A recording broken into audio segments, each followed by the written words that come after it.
Candidates for president in the dramatic details. In 2016, the G20 meeting of... Really? It could have been a lot worse? Yes, according to German press. How? Well, let's talk about the G20. Is it going to completely abandon anti-protectionism? People seem surprised, disturbed, ready to see the outcome. What's on the... So that's unclear, but every other member of the G20 made it very clear that their countries are still very much on the anti-protectionism bandwagon.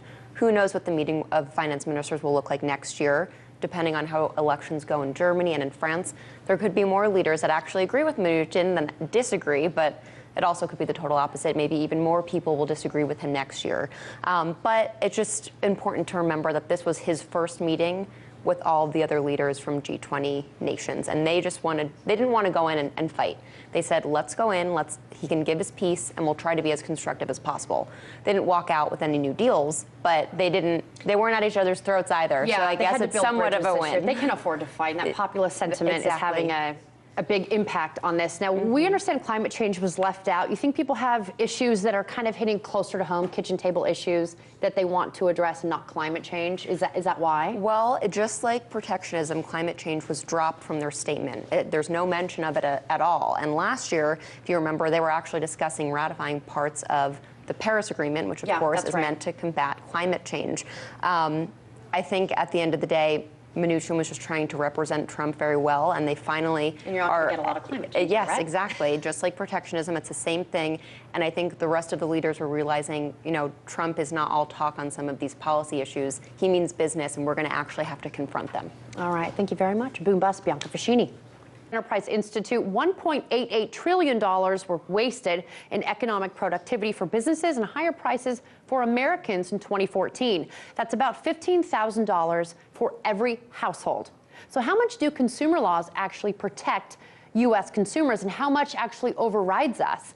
Well, my guest, Julie Gunlock, joined me in the studio to weigh in on what hot consumer item, kind of interesting here, at the center of a controversy in New York right now. She's product, and yes, it's a high demand, and it makes a ton of money, so it does affect business a lot. Exactly. Okay. But it also affects consumers. I mean, moms love this, the elderly, they love hospitals, elder care facilities, daycares, they use these products, and now you've got a ban on these products. And the whole problem is that the infrastructure in New York and several other large cities, they have some problems with their sewage. And so it does get clogged up, but the flushable wipes are designed to disintegrate just like toilet paper. And so you have a ban on flushable wipes because people they're flushing, the wipes that take off your makeup, the wipes that are disinfectants. And well, they're labeled as flushable, therefore people flush them. But as far as you say, the Clorox stuff that disinfects institutions and everything like that, those are labeled as non-flushing. Yes, and those actually are made out of plastic particles that don't disintegrate, and so you're not supposed to flush them. I mean, you've got a problem, but then the solution is to ban the very thing that's designed to be flushed. And so, this means mothers are not going to have the products they like, elder care facilities are not going to have the products they like, and that's a problem. Well, it's also a sanitation issue at a lot of facilities, especially. That's right. Let's talk about the consumer products that are at the manufacturer's level, at the business level. They're called on to put warnings on things. That's right. Household cleaners, maybe they're urged not to make them anymore. Yeah. Instead of putting that old Mr. Yuck sticker that I grew up with, they're being asked to curtail their product. Right. You mentioned laundry pods is an example. Yeah, so you've got another example of this where there was an effort responsibility here. Parents need to put these items on a higher shelf. They need to get a lot of cleaning products have to be out of the reach of children. I mean, and so we can't just ban products because of one bad situation. We need to insist that consumers take some responsibility for these consumer products. Well, we're talking about multi-million-dollar sectors of sort of the consumer landscape. When we're pushing this onto businesses for these regulations, it really affects what they can push out there that a lot of consumers want. And so when it comes to, for instance, New York City, people flush medicines, plastics, all sorts of things. Why not warning labels on those? Well, the chemicals are a huge thing too. Well, and this is what's interesting is that banning flushable wipes in no way solves the problem. People are flushing things. You mentioned pharmaceuticals. There's a significant We've problem talked about that, with people before. flushing medicines. It amazes me. I would sort of never do that. But there is a problem with people flushing medicines and other things down the toilet. So when you ban this product that is actually designed to be flushable, you're not preventing people from flushing their makeup wipes or their cleaning wipes. Look, it's understandable. You're in the bathroom. I have 3 little boys. Yeah. I clean my toilet every day, and it's understandable that you might want to just throw it in the toilet. But you know, the city would be better to do a public advice campaign, telling people, hey, look, you are medicines, plastics, yeah, these things are not flushable. You use in your home. Yes. Right. Not only that, but updating your systems. Yes. What do you see? You cover consumer issues like this all the time. It costs companies a lot. It really gets a lot of, including calorie counts on foods, Yeah. all these things. You said it's a prime example of nannying in this country Yes. by regulating businesses It's in this way. amazing to me, the minutia, the little things that government is getting into now, demanding certain labels on food, and also really, helping products. To me, it's progress, and then you've got the government stepping in and banning them, taking away a product that I really like. There is a reason that manufacturers develop these products. It's largely because of consumer demand. This is why these products were developed, and now they're being taken out of the system. And again, most of it's based on bad information. Would you also, though, argue that there are, especially since the Industrial Revolution, there are a lot of consumer products that are really bad for the environment, i.e. Roundup. And so they've found things like chemicals that are disintegrating the environment in ways that, whether consumers want it or not, there've got to be alternatives provided. Well, I will tell you, if you look at the data on glyphosate, which is the active ingredient in Roundup, it is incredibly non-toxic. Oh my gosh, we just did a story that it causes cancer. Okay, let's do this. Yes, well, this is a whole nother show, right? I'll have to come back and talk about this. But Roundup is actually, it's very safe, and it's a very useful product that farmers use, and largely it's not really toxic. It's really? For humans. I mean, look, we have to remember that anything causes cancer in large enough doses. But when you look at a field, an acre field, the amount of glyphosate or Roundup that they're using can fill up a Coke can. The rest is water. It takes very, very little amounts of these agrochemicals to actually do the job.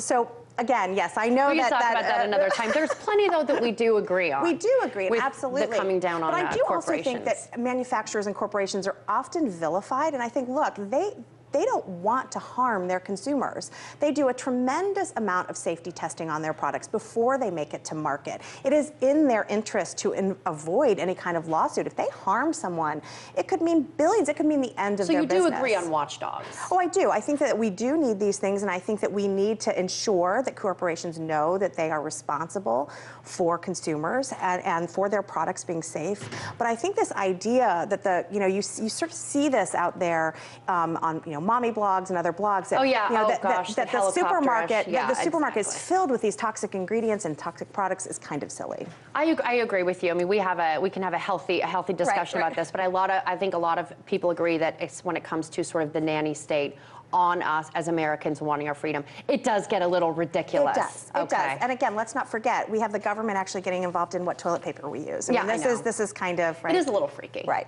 Thank you so much. Well, Brazil is rushing to contain another scandal as the country's largest food companies stand accused of selling and exporting tainted meat and poultry. Federal authorities are investigating allegations that JBS and BRF bribed inspectors to falsify sanitary permits and ignore the expiration of processed foods. Brazil is the world's largest exporter of beef and chicken, accounting for nearly 20% of global exports. For more on the fallout, Carlo's got the story for us. By the year 2025, the World Economic... If you make it easy, people will do it. You just gotta get creative. Make it fun for people. Yeah, get rid of those clamshell things at Christmas to get, you can't open it. Never mind, that's the story for now. Thank you, Manny Rapolo, for that report. Thanks, Lindsay. 59.6 carat pink star is the largest flawless fancy pink diamond ever graded by the Gemological Institute of America. It's mined in Africa, this one in 1999. Experts say the gem's size and color surpass any known pink diamond recorded in history. 60 million would be a record for a pink diamond. The blue moon of Josephine diamond went for $48.5 million in Geneva in 2015. Well, that's all for now. Check out the show on YouTube, youtube.com, Boom Bust youtube.com/BoomBustRT. Thanks for watching. See you next time. And my guest says sometimes you have to marvel at the absurdity of the financial universe in which we live. He draws some pretty amazing comparisons between the U.S. government's reset of allowable debt to just over $20 trillion and Greece's 9th year of major debt crisis. Please welcome Ron Paul, former U.S. Very quickly, if you look at the collapses like in Zimbabwe and Venezuela. As President Trump continues to put the future of NAFTA into question, our neighbor to the north, Canada, is moving forward and talking free trade with other nations, including China.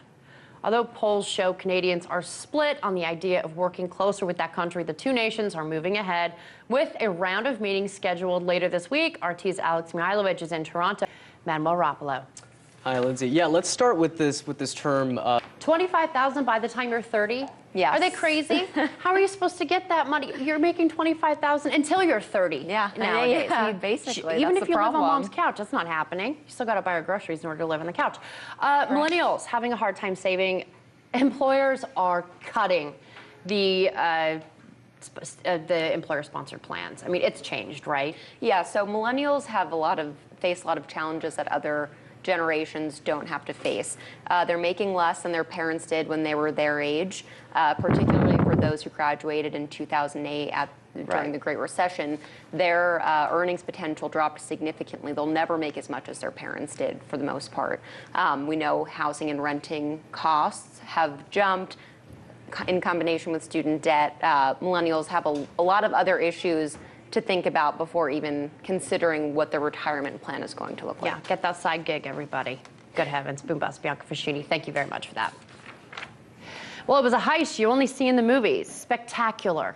Around 3:30 a.m.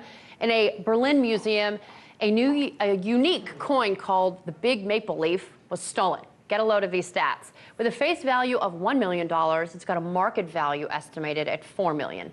It weighs in at 220 pounds. It's got a diameter of 21 inches, thickness of 3 centimeters.